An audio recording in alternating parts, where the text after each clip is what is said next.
I'm Christiana, your host. Welcome to another episode of The Cafecito. The Cafecito, yes, you know, is everyday people doing extraordinary things. We love to connect with people in their own individual space, whether they are a startup or in the 9 to 5 space. It's so important for us to hear their story and grasp information that could possibly help us get over that hurdle that we may be going through, or even better, allow for a connection that we did not know otherwise exists. So today, I am very honored and pleased to have someone that has been so important to a recent journey that I've been on, and we'll talk about that in a minute. But let me introduce Brandon Jones. Brandon, say hello to the people. Hello, folks, and thank you for having me on this platform. It's always an honor to speak with you and to come out and share and to connect with beautiful people doing beautiful things. Absolutely. I agree with you, Brandon, on that. And I'll, before we get into like who you are and what you do, I had been, so you all know, complimenting his background flow and credit goes to his wife. So anybody out there who is like, Yep. oh my God, that blue and that plant, shout out to Mrs. Jones. Yeah. No All pun credit to intended her. with the song. Yeah. That's the last name she chose, so that's what it's gonna That's be. right. It was a good one. It was a good one. Absolutely. So, Brandon, can you tell the people what you do? Absolutely. So, by profession, I am a psychotherapist, a professor, and a behavioral health consultant. But really, ultimately, what I am is I consider myself to be a healer. I work with people on various different ailments that they have in their life, adversities, and traumas. And my specialization is really in trauma, whether that's adverse, childhood trauma that people have experienced, historical or generational trauma as well. Most people know me due to my training and speaking that I do, where I'm actually at this point I'm internationally known. I've been doing speaking all over the place in 2020, and for the most part, I focus on either adverse childhood experiences, historical trauma as it pertains to African American folks, or a cultural training I call cultural intelligence, which is an equity, diversity, and inclusion training that I do.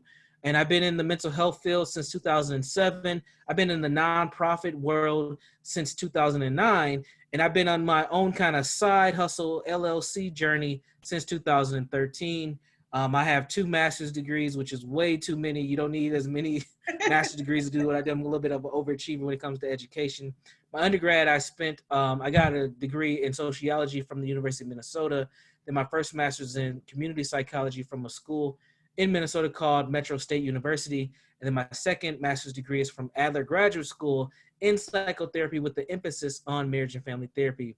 And another big time thing that happened to me is I won a pretty big prestigious award here in Minnesota and in the Dakotas called the Bush Foundation Leadership Fellowship.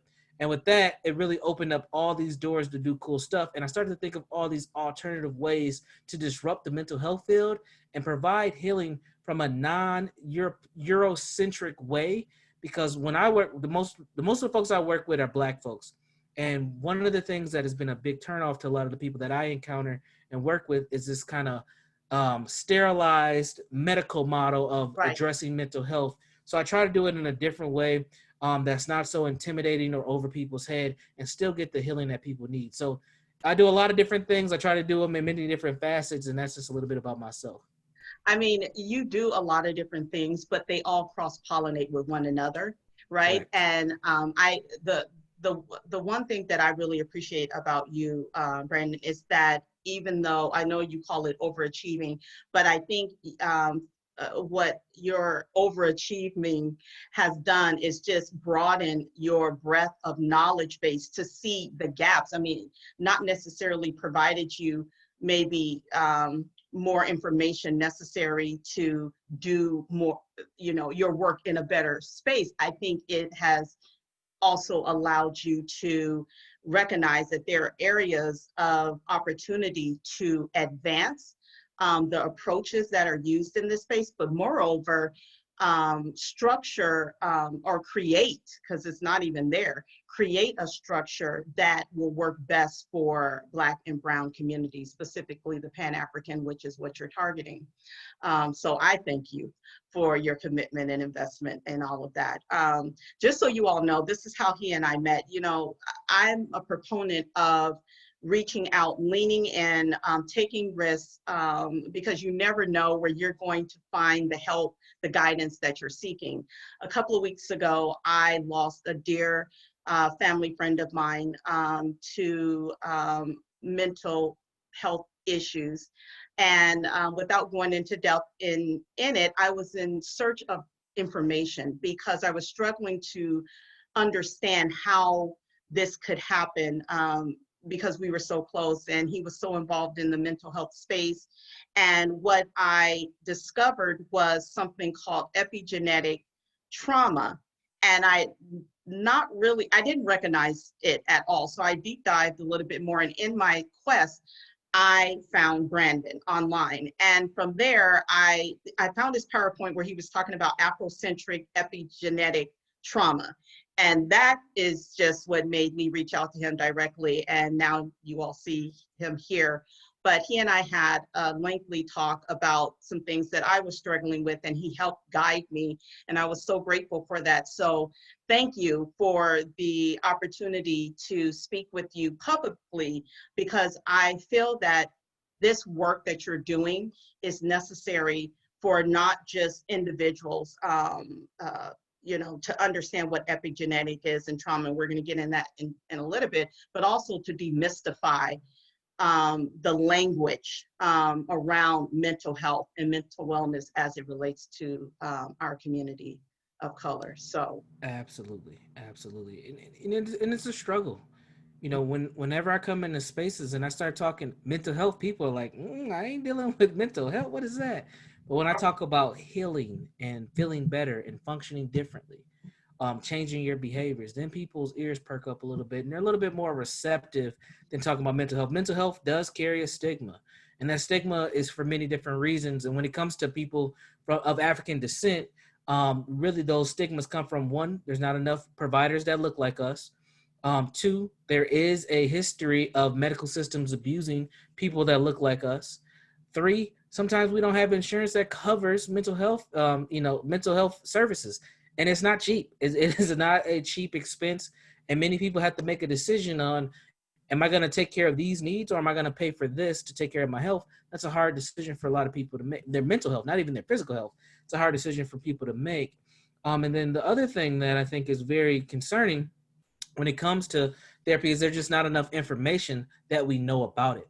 We hear about, these schizophrenia or anxiety or depression or OCD, but there's not a lot of information that we know because we just don't seek it. Where I come from, when something happened to somebody or something was wrong, we would just say, leave that person alone. They're going to be okay. That's what my grandma would say. That's what my cousins would say. And the elders, like, they're going to be all right. Just leave them alone. Right. And, something pray happened to them. Yeah, pray for exactly. Yeah. But at the end of the day, sometimes there's an additional step that's needed or some additional support that's needed to help those individuals with those mental health struggles. And mental health isn't a catch-all type of thing. Some people have more serious, pristine mental illnesses, and sometimes people just are struggling with things emotionally, and they just need some additional treatment or additional support. And it's hard to gauge that sometimes because, especially for Black lives, there's so many complex factors that are going on. We don't know where to kind of approach people or what they're actually dealing with. So it is kind of this double dutch kind of dance that we go through on what do we do? So oftentimes we choose just to let it go and not do anything about it. And then people end up suffering in silence. Everything you're saying rings so true for not only me personally, but my extended family as well. Because again, like you said, it's a huge uphill battle because a lot of the language around it doesn't resonate with us. Just saying mental health, you're right, it's not a catch-all. Talk to me a little bit about, before we talk about the deep dive a little bit more in the issues around it, talk to me a little bit about how were you even able to get to this place of kind of awareness, one, that it's something that you wanted to do, and then the pursuit to actually change the approach in how you worked in this space. And I'm sure that you are advocating across the aisles to help educate others in how to address this issue in this community. So talk to me a little bit about that. Absolutely. Yeah, I kind of stumbled into mental health, to be honest with you. I'm originally from Minnesota, the Twin Cities. I'm from St. Paul. Most people might be more familiar with Minneapolis, but we're on the other side of the Mississippi River. And I grew up in a household full of trauma and drama. I seen so much domestic violence and drug use and just things that I should not have been exposed to very, very early. But I was always a curious kid, and I always asked questions that the adults say, "Boy, mind your own business and stay out of grown folks' business." Stuff like that. That was me. And yeah. So I was that kid that was in grown folks' business because I was always trying to figure out what is going on. Like, are these people crazy? Like, that's what I used to think as a child. But I always had good people, adults that would tell me that even if they did things that were harmful, they would always drop these little nuggets that would always keep me curious. Like, Brandon, you're smart. Or, Brandon, don't worry about that right now. You'll figure it out when you get older. Or, just keep, you need to learn how to read and focus on these things. So they would tell me things that would help me kind of focus and figure out what's going on. But my mind would always say there has to be something better than what I'm dealing with and what I'm seeing. And really, one of the big awakening pieces where I started to think maybe this is something I should do was when I was a freshman in college. Actually, sorry, I was a sophomore in college. And I had these 3 different female friends. And I wasn't dating all 3 of these girls. These were just women that... Okay, we clearing this up, y'all. Don't come at it sideways. I was cool with them. One of them I was trying to date, though, to be completely honest. Oh, yeah, okay. They was a homegirl except for that one. I was like, she the homegirl, but if I can slide her into this position, I'm definitely going to try to do it. And these 3 women all disclosed to me that they've been sexually abused at one point in time in their lives. And it all happened within like a semester. And I remember sitting in my dorm talking to my roommate, who's my best friend to this day. And I'm just like, man, I don't know why these girls keep telling me this. Like, what is it about me that makes them feel comfortable enough to share this information? And at that time, I didn't have any really experience with sexual abuse. I knew what it was, but I didn't really like know anyone outwardly who had experienced it. And these girls just kept telling me this. And I'm like, man, there must be something about my demeanor or my approach that allows these women to feel comfortable enough to share this deep, dark secret with. And then I started thinking, and I was like, well, maybe it's because, I'm taking sociology classes, and these are the things that I'm talking about, or they see me involved in different type of student groups or whatever. And I started thinking, maybe this might be something that I can do is actually help people around their personal issues. And at the time, also, I was working at a hospital, and I was working in the cafeteria, but we had a psych ward portion of the hospital. And I was like, maybe I should try to apply for a job, in that space. And I actually did land a job. It was a behavioral tech job. And that was my big introduction to mental health. And I started to think maybe this might be a career path for me, because when I was working on that temp job or that tech job, one thing I started noticing is a lot of the diagnoses that I seen in the behaviors are stuff that I would see in the community. And I was like, oh, that's why so-and-so acts like that. Or that's why my uncle is the way he is he's probably schizophrenic, but I didn't have the language on it. No one ever did anything, and he never been like treated for it, but we always took care of him, which is one of the things culturally we have had as a people for a long time, is we would take care of our family members who would be mentally ill because we didn't want them to go and get institutionalized and have harm be done. So we'll have the aunties and the uncles be the social workers, and the grandma, she's really the psychiatrist, and she's breaking down the remedies and taking care of people. Absolutely. So we've had these kind of positions in our community for a long time, but historical trauma and other things that have taken place have kind of broken that up. So I would see it making connect these dots.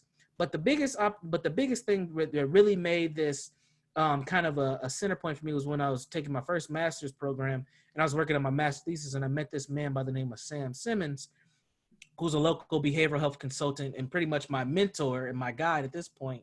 And he introduced me to this term of trauma. And this whole time I had no idea all this stuff that I was seeing, experiencing, and thinking, there was a label for it, which was trauma. And he pointed me to Dr. Joy DeGruy. He pointed me to, keep seeking information. And then I came across a man by the name of Dr. Amos Wilson and Dr. Francis Cress Welsing. And I started to learn how racism, white supremacy, and all these things play a role into the behaviors, into the mindsets and the culture that we see in the Black community. And then that's when my mind just kind of took off, and I just started to do more research and learning and connecting dots that necessarily weren't there. And then I decided, okay, how do I do this professionally and get paid? And then I found out, you got to be licensed. So then I started going down that road of getting licensed as a mental health professional. And then I realized this whole licensure thing is a business and it doesn't work well for my community. So then I had to take another step and say, okay, do I keep working down this road and going down and trying to do mental health in this capacity when I know that it's not the most effective approach? Or do I try to disrupt this industry and figure out other ways to use this clinical knowledge, but help my community? Because a lot of us ain't coming to therapy, whether we got the insurance or not. And then I started to get into consulting and figuring out other ways to give the same information out to people and help them, and shifting and not talking about mental health, but talking about things like life coaching.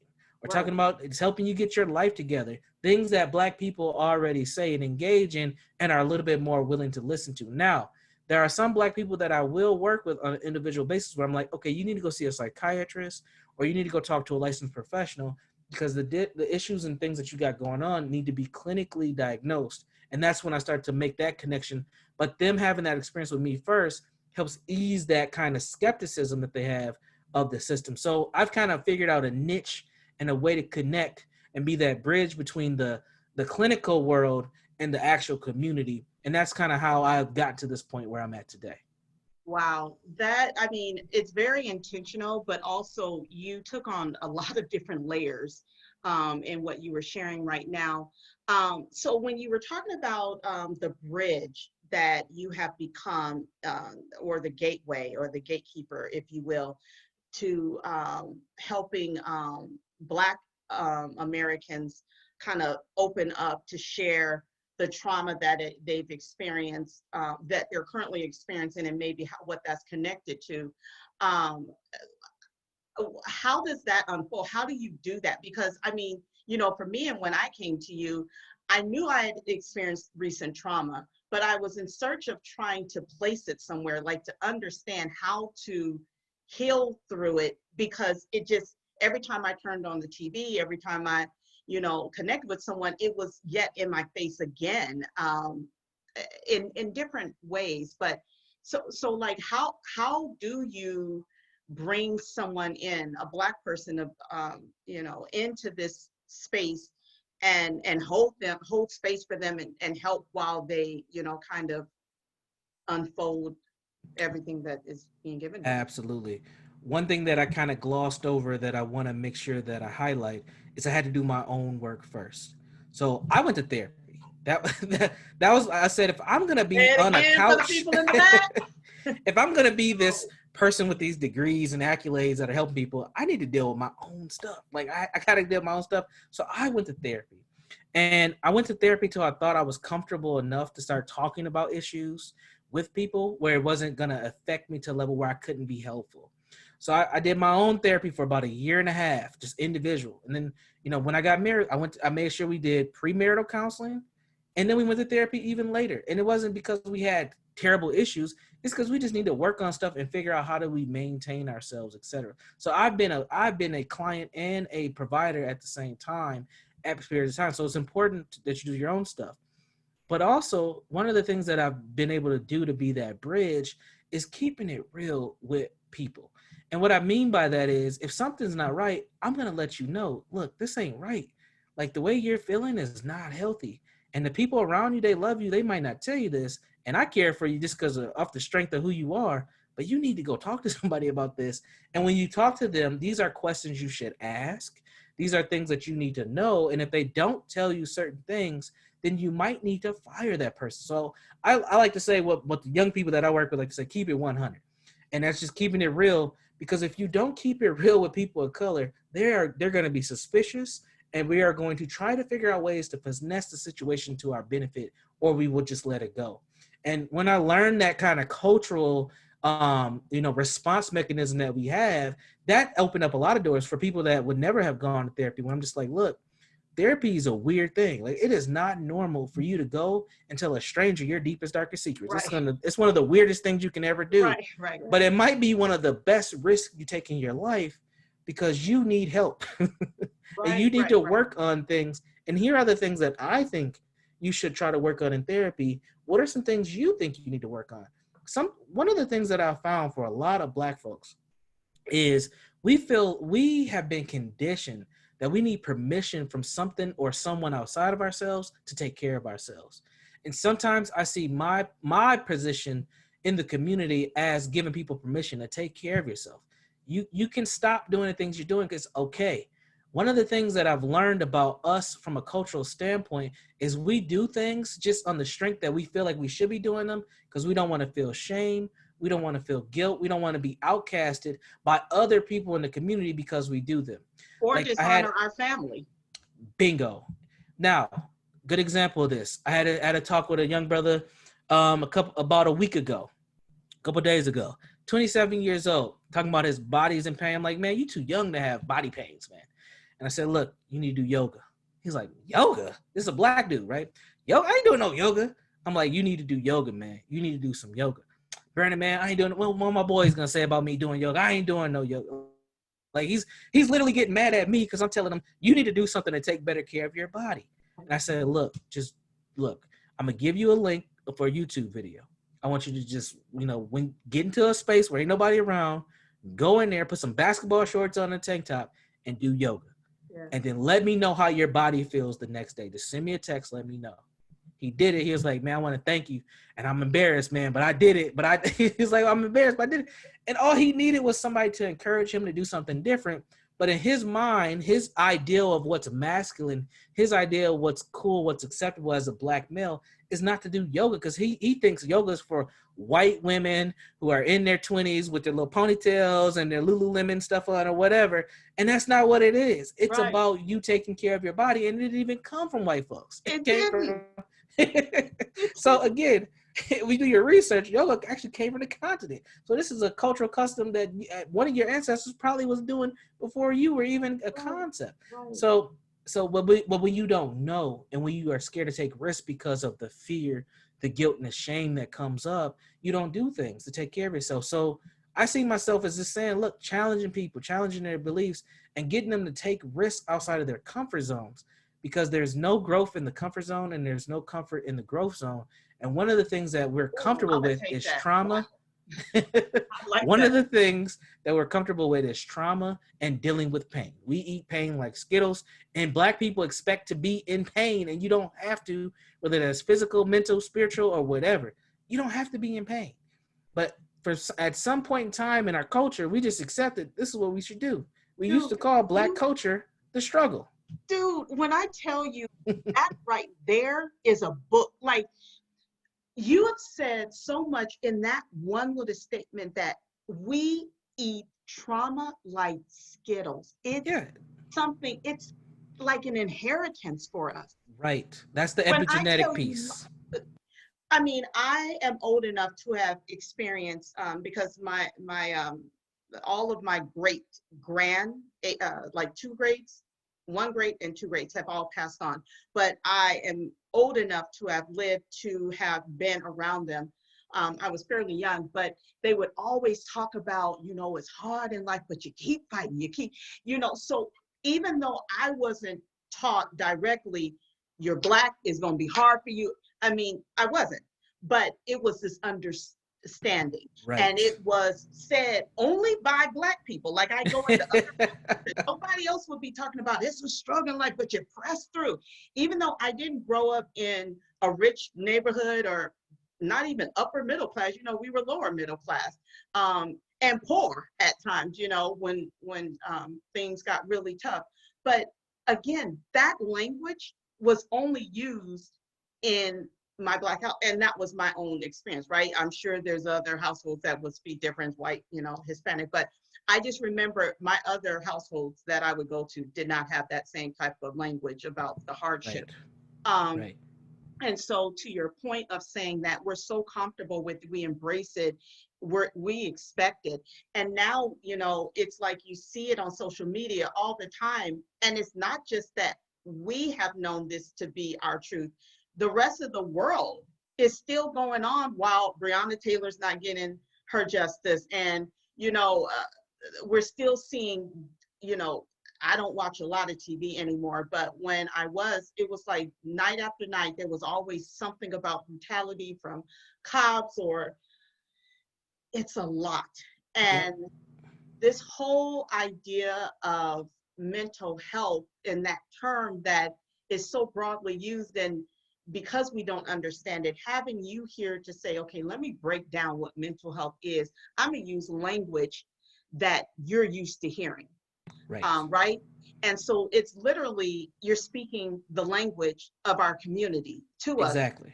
as, and Right. you're still getting um, making impact there with breaking down barriers and de-arming them so that they're embracing it, but you're just not using all that jargon that Yeah. really is You don't confusing have to. because you don't have to.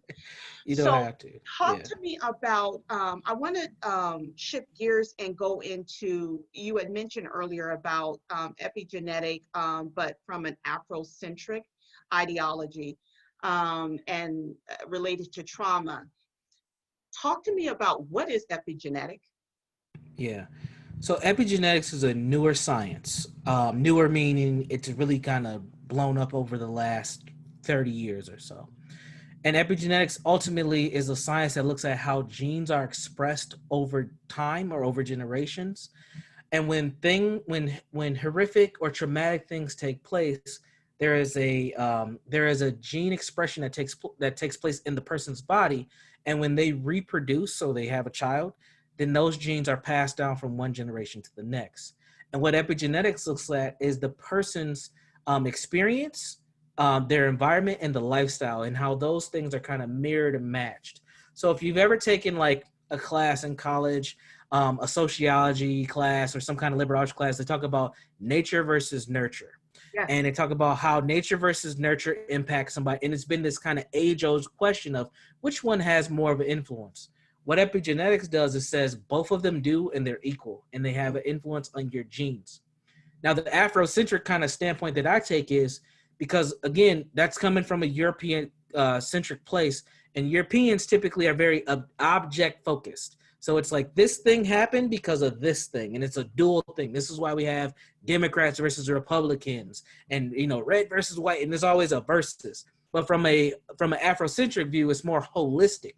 It can be multiple factors that all have equal settings that impact one thing in its entirety. So the epigenetic kind of Afrocentric standpoint is not only is it your environment and it is your personal lifestyle and experience, but those things affects your genes, but it also the culture that you develop to protect it. And what I mean by that is, so yeah, let's say, so one of the classic epigenetic studies talks about how stress from a mother can be passed to a baby in utero. So if a mother's highly stressed and she's pregnant, she can pass her stress hormones onto her child. There's even studies that came out recently that said if a father is stressed, he can pass on his stress hormones through his semen when he's impregnating a woman, which is, I don't know how you study that, but it's a very interesting. Darn on. It's Oh, yeah. So if you think about, even if send you that think to me about right that, away. Email it. I can email it to you. Yes, even if you think about that, if you have extremely stressed out people engaging in sexual activity, what type of energy, one, that's the Afrocentric piece, and bodily fluids are they passing to one another during a sexual exchange, and how does that impact their minds and their body functioning? So if you think about, if that is all true, you got to just think this in the sexual. Then we're not talking about the creation of a child. We're just talking about the sexual interaction. What does that do to someone's body? And then if they create a child, we know through just through things like fetal alcohol syndrome and things of that nature, where if there are chemicals being used when someone's pregnant, has an impact, but so do stressors. And the Afrocentric piece looks at not just the genetic piece, but also the culture that is built around it. And we look at African American folks and the things that we've gone through for the last 402 years, from being at war on the continent of Africa, and when your tribe lost the war, you were taken captive and then sold for goods and resources. And then when you were sold for good resources to Europeans, you were put on a ship and floated across the world for 2 to 3 months, which is what we call the Mayalfa 21 or the transatlantic slave trade. Then you get here, then you're told you survive that heinous, trip and voyage over to this place. Then you're given a name and forced to work, and you're sold off, and all types of heinous things happen on the plantation, or in the town that you worked in, because all slaves didn't work in plantations, because white people didn't have money like that. Like some people had money to buy slaves, some people didn't, right? But you are still enslaved, and that's a whole nother thing, and you're in a whole different climate. So think about what that does to someone's body, mind, and spirit. Is you given a whole new identity. You can't speak your natural language. You can't even read the language that people are speaking to you. You're told what to do, who to have sex with, what to eat, when to wake up, all these things. What does that do to the mind of a person? What does that do to the spirit of a person? And you're done that for over 200 years. Like we're talking about generations of people that has happened to. And then slavery ends in 1865, and then we go into Reconstruction, or what we call the Jim Crow era. And then that's a whole nother experience as well, because now you're under this racial kind of terrorism just to live your normal day-to-day life. And then you keep moving forward until we get to the day where we're fighting for civil liberties and civil rights and just to be treated human. So when you hear things like Black Lives Matter, that's the bare minimum. We're just wanting you to recognize that we exist and that you should care about us. We're not even asking for the things that we should be, because we are at a point where we've been so defeated that it's just a slogan on, I'm here. Like, notice my existence. Right. What does that do from an epigenetic standpoint to our bodies, to our spirits, to our mentalities? And that's the work that I try to help people focus on is, look, we've gone through these experiences. We've developed culture. Literally, I said this earlier, Black people have developed culture around responding to racism. Like when you look at Black culture, it's a response to racism from what we did. I mean, from what the music we listen to, the religions we worship, how we name our children, the clothes that we wear, the food that we eat, where we live, where we can live, where we can't live, what we do. Like it's all been in response to the terrorism that we've experienced as a collective group of people. Now, there's still beauty in there. Don't get me wrong. There's still a lot of beauty in Black culture, but that beauty has been in the resistance. And that's where we get to what we talked about earlier, that a lot of us, we get these narratives around us that tell us that we have to work harder, that life's going to be tough, that adversity is going to happen, which are all true things. But we don't get the counter narrative of, you can excel, you can be beautiful, you can do the things that you need to do. Those narratives don't always happen. They're starting to happen more now. Sure, right. But when you were growing up, when I was growing up, we didn't always get those narratives. And we have to be able to continue to breathe those narratives into life, because the things around us have been developed to keep us feeling like we are lower or less than or inferior. And we're technically not, because typically when Black people get involved in stuff, we usually do really well in it. As long as people don't cause harm deliberately to kind of sabotage us, we actually excel at a lot of things. And that's what I focus on, is how do we take our Black genius, even though we've gone through this epigenetic piece, this historical trauma piece, and continue to move forward, and not just look at the things that happened to us in the past, but try to figure out, what do we want our future to look like? So that was a long answer to what you asked. First off, I need to say there's going to be a part 2 to this, as long as you were down, because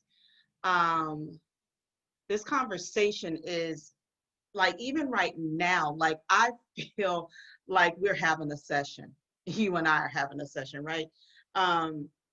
Everything you're saying is something that, one, is never attached to the discussion of mental health as it relates to us. Right. It typically is, like you said, from that Eurocentric perspective, and it ends there. And I think those in my family, or even me myself, that have experienced any type of mental health, it's kind of like, and then what? Like, wait, this is it? Like, this is right. What my counseling is going to be like? Like, no, I need, like, what? And so you don't feel like you have a place. And so it either makes you shut down completely and walk away and say, that's it. If you do get the courage to go, or in search of, where can I find the healing from?